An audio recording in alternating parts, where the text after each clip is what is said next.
दज्जाल दुनिया का सबसे ज्यादा काबिल नफरत शख्स। दज्जाल का हुलिया कैसा होगा? पैरोकार कौन होंगे?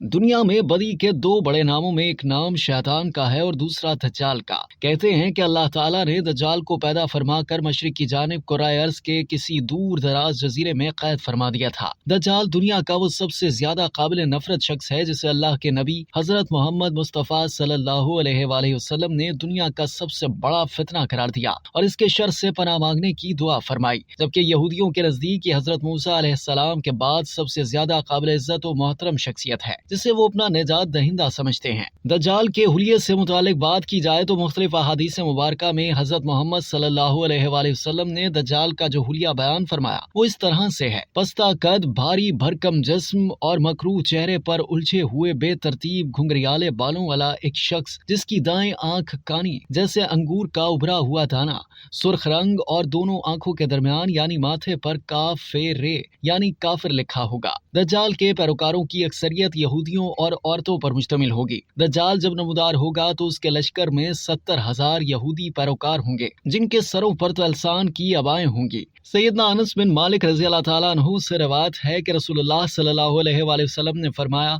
दज्जाल इस्फहान की यहूदी बस्ती से जाहिर होगा। इसके साथ 70,000 यहूदी होंगे। उन्होंने सब्ज रंग की शालें कंधों पर डाल रखी होंगी। सहाबा ने हजरत सल्लल्लाहु अलैहि वसल्लम से अर्ज किया, या रसूलुल्लाह सल्लल्लाहु अलैहि वसल्लम, वो जमीन पर कितनी तेजी से चलेगा? आपने फरमाया, उसकी रफ्तार ऐसी होगी जिस तरह हवा बादलों को उड़ा ले जाती है। वो उस गधे पर सवार होगा जिसके कानों के दरमियान 40 हाथों का फासला होगा। अब तक के लिए इतना ही। मज़ीद जानने के लिए सब्सक्राइब कीजिए डेली जंग यूट्यूब चैनल और लाइक कीजिए डेली जंग फेसबुक पेज।